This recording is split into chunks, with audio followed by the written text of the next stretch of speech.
The following program deals with mature subject matter and contains sexually explicit material and scenes of coarse language. Viewer discretion is advised.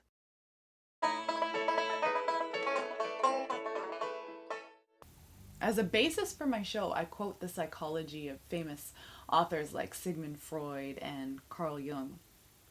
And I especially try to spread the word of two other great psychological minds, current ones, who've been responsible for igniting my intellectual and emotional life. James Hillman and Thomas More. James Hillman to James Hillman. James Hillman and James Hillman. Thomas More. I'm going to continue having this hot, drenched, penetrating three-way with James Hillman and Thomas More. Some of you may ask, well, why are you using all male authors? Actually, it has nothing to do with them being male. It has to do with their writing. How touching, dark, risky, accepting, and kind it is. These authors could just as easily be women, and I'm sure I will quote women in the future. The only way I can think of describing them, really, is by breaking into a song that I really don't like, and that I really can't sing. Any author of mine better walk the line. You better show me a teasing, squeezing, pleasing kind of time. I need an author who knows how the story goes.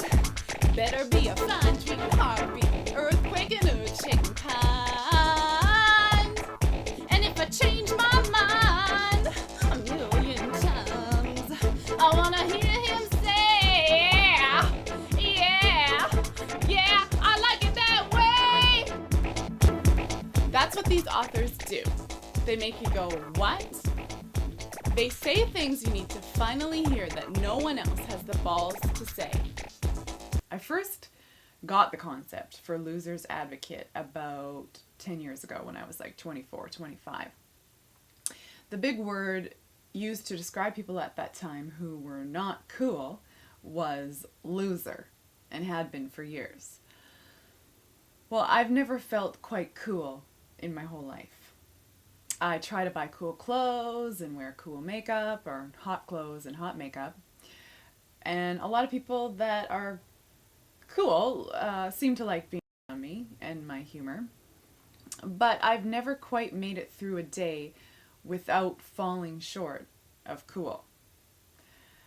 And I've felt compelled for an extremely long time to champion losing out. Not having quite the right body or the right face or the right hair or the right temperament to have that cool attitude that gets you in and helps you stay there. I don't actually buy that anybody is that cool or put together. And I believe that everybody wants a great deal of recognition and love. And so this show is supposed to be a sort of gift for all of us, including myself. And I'm talking to you especially, Roberta. A show that lets us off the hook from having to be cool or perfect or successful or particularly excellent in any way, and instead reinforces our very own weaknesses and lets us acknowledge how cool those can be, because no one else has the same set. And also our weaknesses can be oddly useful and an asset. So I wanted to remind people about that. And I also wanted us to realize how totally in harmony we are with everyone else in our falling short. My parents aren't proud of me. My kids don't respect me. I have a skin problem. I'm 65 and I still haven't done what I need to do. I'm too horny, or I can't bloody well get it up. I don't get good grades. I'm late for everything. I'm too fat. I sacrifice my needs for the sake of others. Sometimes I've said too much. I haven't said enough. We fall over our complexes daily. Coming into a room, we catch sight of a man we fear, someone to whom we owe money, a woman we once loved, and our whole posture, facial expression, changes. We may block over a name, blush, or tremble. The voice will drop to a whisper, hi, or rise nasally, hey, and maybe a few other things. This program is supposed to be about our psyche, and the word psyche originally means soul. So this is a program about our soul. I'm not man or machine, I'm just something in between. It's very dimensional and complex, you know, it's the heart. So I really try to steer away from textbook psychology, where we each can fit into this neat, clean personality profile. And I wish to bring the audience to a place where there's less rules and prescriptions on what the right way to behave is or be is, or what the norm is, because we're way off about that. How many of your friends, family members, acquaintances are experiencing total control of their life circumstances right now, or, you know, a smooth flow? It's just not realistic. It is so dull and boring and blah and unjust to call this unpredictable part of us estrogen or testosterone or that time of the month or narcissistic paranoid delusional substance-induced anxiety disorder. My doctor, what does he know? I know that when I watch the show back afterwards, whether it's, you know, a day later or 6 months later, I do feel like I kind of want to cringe sometimes. But people naturally have an aversion to their darker, deeper, geekier natures. And the reason that they do, I think, is because, well, they don't like to be reminded that they have that side of themselves. And so I think it makes us a little bit more egotistical and I think it makes us a little bit more that we think that we are better than other people and that we're really moral and righteous or whatever, and that certain other people aren't. So I'd kind of like for people to recognize that shadow side of themselves. Cigarettes and chocolate milk, these are just a couple of my cravings. Everything it seems I like's a little bit stronger, a little bit thicker, a little bit harmful for me. And then there's those other things, which for several reasons we won't mention. Everything about them is a little bit stranger, a little bit harder. Now, all you Christians and goody-goodies out there, and I'm talking to you too, Roberta, you guys are probably thinking, well, what is this wingy, whacked-out wench on TV trying to say? That we should just all let this uncivilized, beastly part of our personalities just, like, pop out and start having sex freely and just forget about our commitments and obligations, engage in road rage and start getting all animal with the anima? You love my whisper, but did you hear me scream at the top of my lungs? Oh. It's kind of a giggle how you don't expect your family members to match up to your standards. So why would you assume that your lover should fit your mold? You never expected your mom to have firm yet slightly bouncy butt cheeks. You never saw the day your brother called the domestic abuse hotline after you punched him, sister, 'cause he pounded you back so hard. Well, you basically couldn't tell your Nunavut from your Regina. I'm seriously gonna scream, Roberto! The neighbors are gonna hear me! Ah! Ah! Ah! In 5 years, knowing my luck, I'll be stuck right here on this toilet. She'll be somewhere over there, bawling and screaming her head off. Ah! I hate you! Shut up!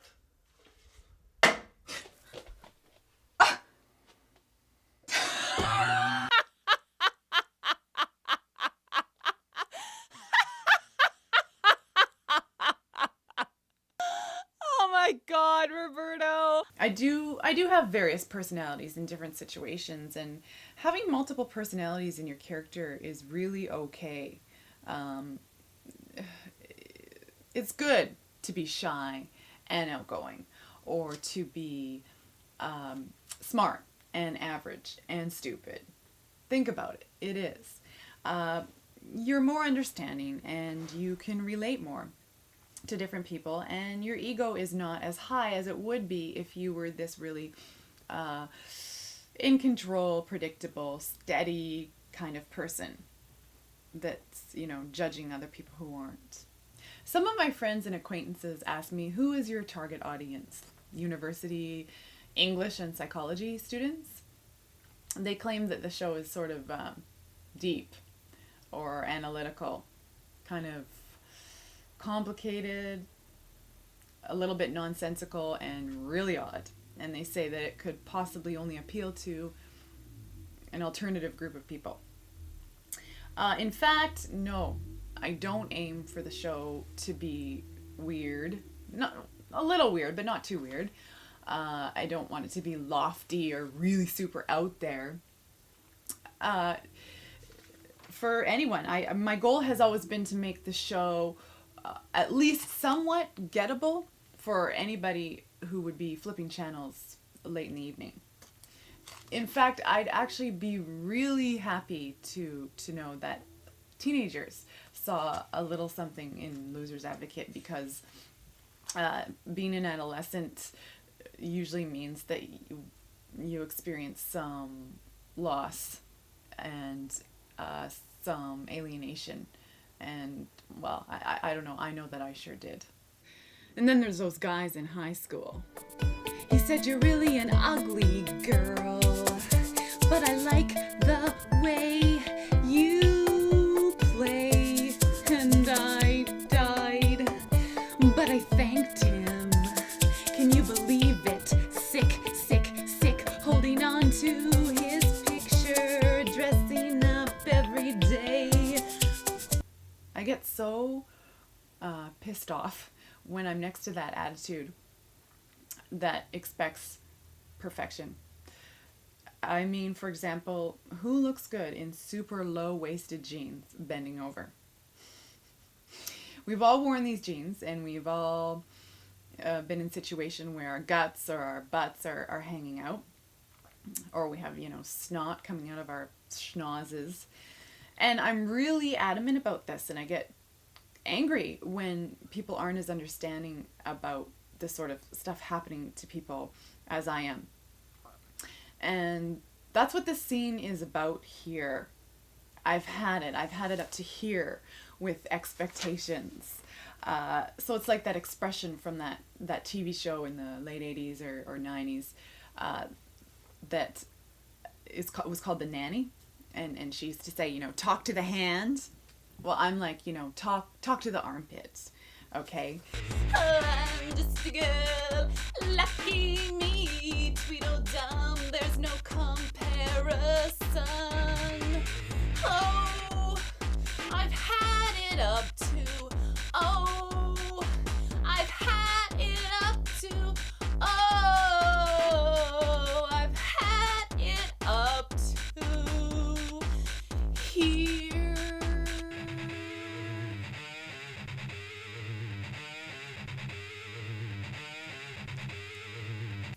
We're human.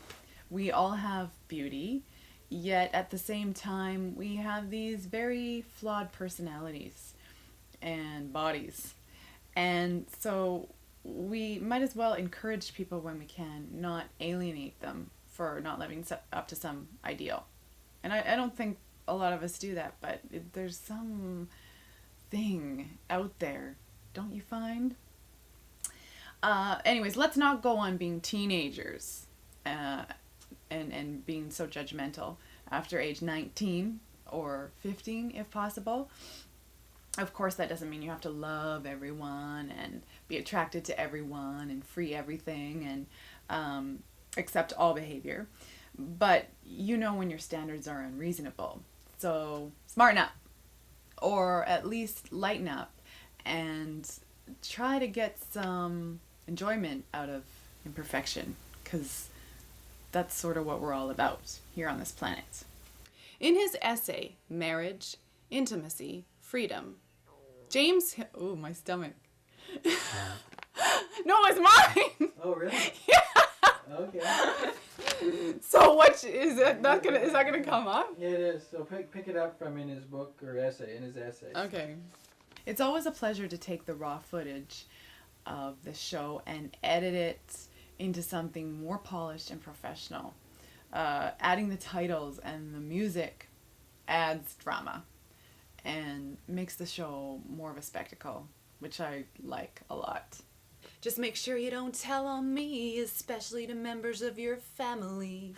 We best keep this to ourselves and not tell any members of our inner posse. I wish I could tell the whole world, 'cause you're such a pretty thing when you're done up properly. I might want to marry you one day if you watch that weight and you keep your firm body. Ooh, this could get messy, but oh, you don't seem to mind. Dude, don't go telling everybody and overlook this supposed crime. Just make sure you don't tell on me, especially to members of your family. We best keep this to ourselves and not tell any members of our inner posse. I wish I could tell the whole world, 'cause you're such a pretty thing when you're done up properly. I might want to marry you one day if you watch that weight and you keep your firm body. Ooh, this could get messy, but oh, you don't seem to mind. Dude, don't go telling everybody and overlook this supposed crime. My favorite show on TV right now actually leaves me feeling a bit empty after I see it. And I think we get addicted to shows that actually make us feel empty, while they may be a feast for the eyes. Inside, they're kind of these ugly shows, or these sterile shows, or these you've seen that and heard that before kind of shows. And you watch them anyways because you're looking for something to pay attention to besides the voices in your head. And I can only pray for some people that Loser's Advocate has a somewhat different effect. If you don't really get it, but you kind of get it, that's actually fine and wonderful for me, because like a poem or a professor lecturing on something or a movie, you don't always get it completely, but you get enough of it to get curious or feel a bit fuller or think, oh, maybe she's on my side. Hillman asks the question, who on TV can we actually look at and be struck to the soul? Oh, okay, me. I mean, I'm no David Caruso or anything. You guys.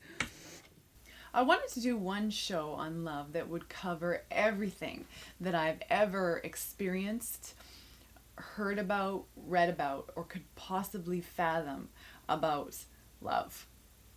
I ended up making a 3-part series, Mad Love 1, 2, and 3, because of course I couldn't do just one show on the subject. In fact, I still don't think I'm done with it. I couldn't be. I mean, I was only 33 when I finished it, And I think when I'm 53, I'll probably know a little bit more about love. The first episode in the series was about the highs and lows of love. Love as it is in the beginning, for the first year or two, or 3 if you're lucky. And it can also be renewed at times in long-term attachments, I think. It's probably the easiest show of mine to relate to because we've all experienced that high you get when you are with someone and you really, really like them. And, you know, you spend all that time dreaming about them or analyzing them, even when they're apart from you. The hours, you know. That other psychologist that I tend to quote on my show, James Hillman, says in his book, The Soul's Code, that when we fall in love, we begin to imagine romantically, fiercely, wildly, madly, jealously, with possessive, paranoid intensity. Smart and coy, a little crazy, the kind of face that starts a fight. Yo. Let me tell you about the girl I met last night. Yo. Now I'm screaming in the night. I know I'm getting hooked on your love. Yo. Talking to myself, running in the heat. Begging for your touch in the middle of the street. And I can't stop thinking about you, girl. Yo. I must be living in a fancy world. Yo. I've searched the whole world over to find a heart so true, such complete intoxication. I'm high on you. Yo. And most of us have also been rejected in some way and experienced that flip side to love. Old love, young love. You feel so important when you fall for someone and you thought your chances of a relationship thriving were good.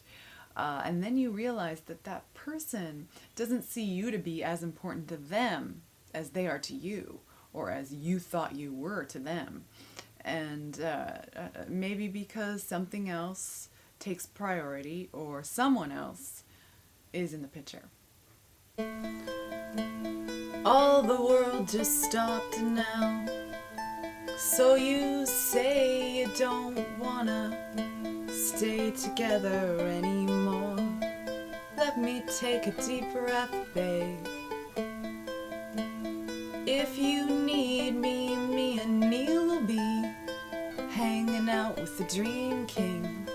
Neil said hi, by the way. I don't believe you're leaving, 'cause me and Charles Manson like the same ice cream. I think it's that girl.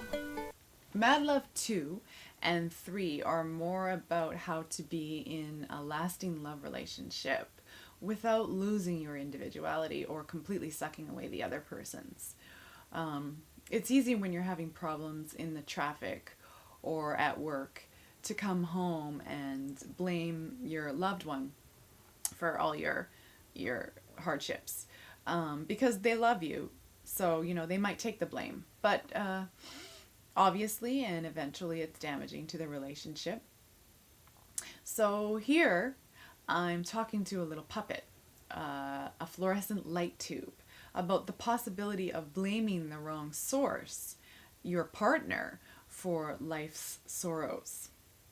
And it's something to think about, that perhaps bad traffic or a miserable bus ride or harsh fluorescent lighting in public is more the culprit for our stress and our lack of mental wellness than our loved one. One human being can't take the blame for everything in a relationship.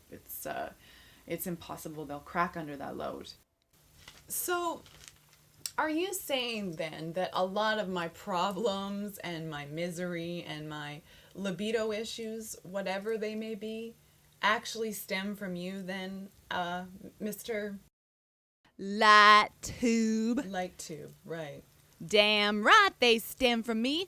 I wish you wouldn't give all the credit to your them there husband or boyfriend or lesbian lover, whatever the hell's your fancy. I know that styrofoam cup on your desk there would also like a little acknowledgement for how repulsive it feels to the touch. Mr. Tube has a point. We tend to blame our foul moods on our partners and loved ones, when really our society is full of injustices and ugliness that make us feel exasperated, disgusted, and out of control. Who can save us from this misery? Our husband, wife, girlfriend, boyfriend? Viagra? Jesus? Oh, he is an extra special good guy, but I don't know.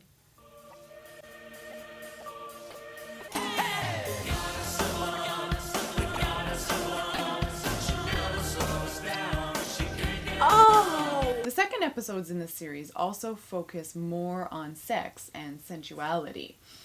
How we all need to express ourselves and our bodies, whether that's through our music or our humor or the foods we cook, the stories that we have to tell about our background and where we grew up, as well as our own personal sense of style.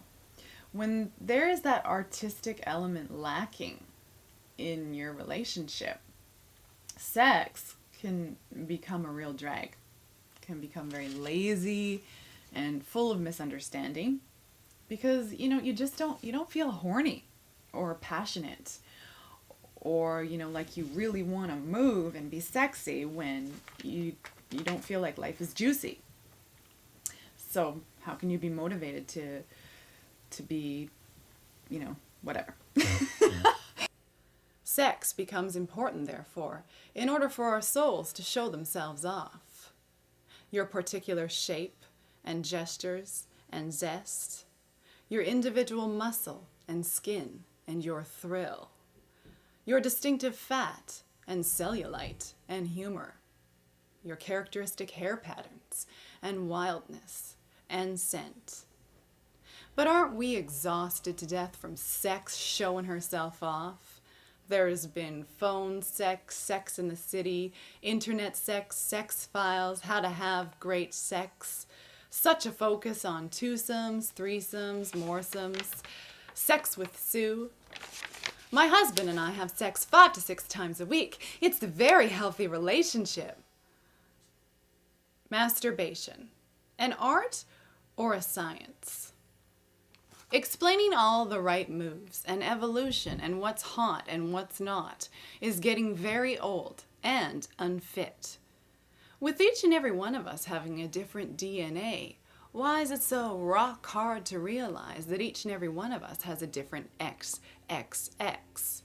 We don't realize how much life and power the things around us have.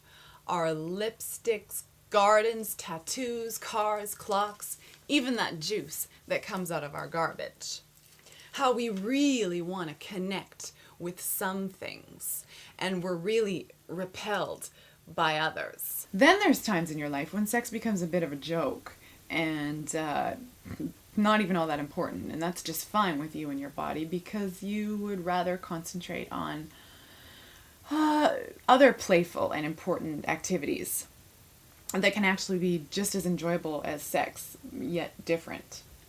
Maybe that's just a woman's perspective, but I'm almost certain that a lot of males feel this way at certain times in their life too.